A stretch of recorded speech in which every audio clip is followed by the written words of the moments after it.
Bulchiinsa magaalaa Adaamaatti qajeelchi poolisii kutaa magaalaa Abbaa Gadaa miseensota tajaajila poolisii hawaasaa fi paatroolii daawwii eebbisiise. Miseensonni kunniin aanaalee kutaa magaalichaa aanaa Odaa, Gadaa fi Badhaatuu keessaa kan babba'an yoo ta'u guyyoota 45f leenjii tooftaa loltummaa naamusaa fi yakka ittisuu irratti leenjisuun kan eebbisiise ta'uu ibsameera. Eebbicha irratti qajeelcha olaanaa poolisii magaalaa Adaamaatti itti gaafatamaa qajeelcha qorannoo yakkaa Koomaandar Birhaanuu Maammoo alseerummaa akka magaalattiitti mul'atu dhabamsiisuuf gaheen tajaajilli poolisii hawaasaa guddaa ta'uu himanii ammas filannoo marsaa 7ffaa nagaan jalqabame akka xumuramu gahee isaanii akka bahatan hubachiisan. Alseerummaa kallattii adda addaatiin sadarkaa kutaa magaalaatti sadarkaa magaalaatti jiran kana cinaa dhaabbattanii alseerummaa kana dhabamsiisuu raawwatee yoo argame seeratti akka dhiyaatu olaantummaa seeraa mirkaneessuun dirqama keenya ta'a jechuudha.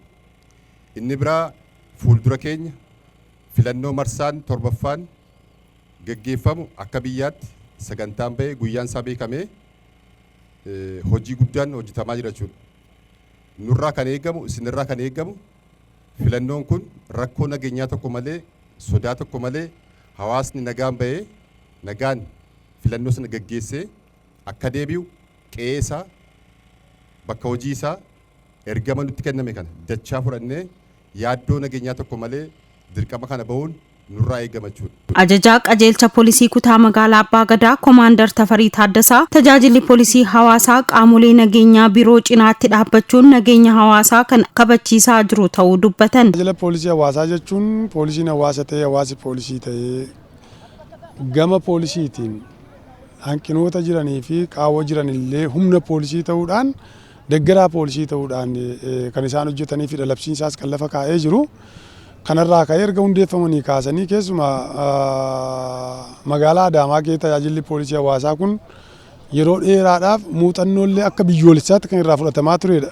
Yeroo gabaabaa gidduutti xiqqoo deebi'ee laafee ture amma irra deebi'amee abdeet godhamee haaromsamee sadarkaadhuma magaalaatti erga hojjetamee asitti bu'aan amma bu'aa jiru tokkoffaa hawaasa mariisisuu, hawaasa ijaaruu gaheen hojii isaanis kana waan ta'eef hubannoo hawaasaaf kennuun hawaasa cinaa ta'anii naannoo qaxanaa keessa jiran irratti hawaasa kana hubannoo kennuu fi hin eeguu hin eegsisuu cinaa dhaabbatu sagantaa shaayii bunaa qopheessanii hawaasa wajjin hojii hojjetu. Qindeessaan tajaajila poolisii hawaasaa kutaa magaalichaa itti aanaan inspektara Caalaa Nugusee akka kutaa magaalichaatti marsaa kana miseensota tajaajila poolisii hawaasaa fi paatroolii daawwii 234 leenjii fudhachaa turuun eebbaaf gahuu ibsan.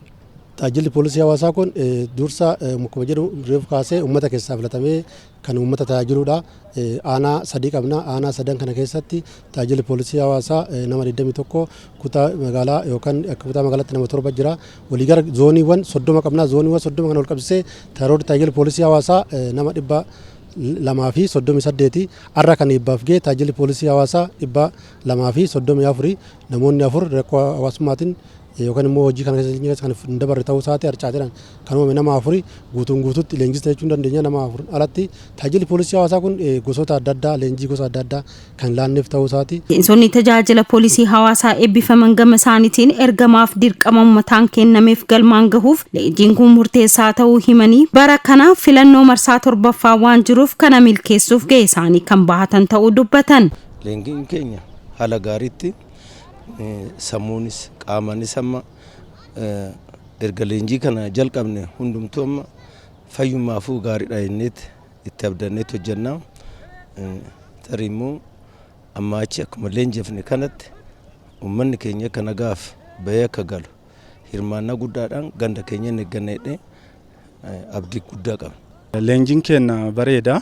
Tooftaa poolisiin koorsiin poolisii fudhatu hundumaa fudhataa osoo hin dadhabin osoo hin nuffin harcaatti tokko malee hagaadhaa fudhataan kan turre haala gaariidhaan fudhataa turreen jira waan nama gammachiisa. Fuulduraatti wantoonni nurraa eegamu tokko waa lamatu jira amma sa'aatii kana tokko filannoon hin jira fuulduratti filannoo kana haala naamusaatii fi haala tasgabbii ta'een uummata keenya tajaajillee uummata keenya waliin akka naamusaaf dimokiraatawaa ta'een akka filatan uummata keenya faana buuna.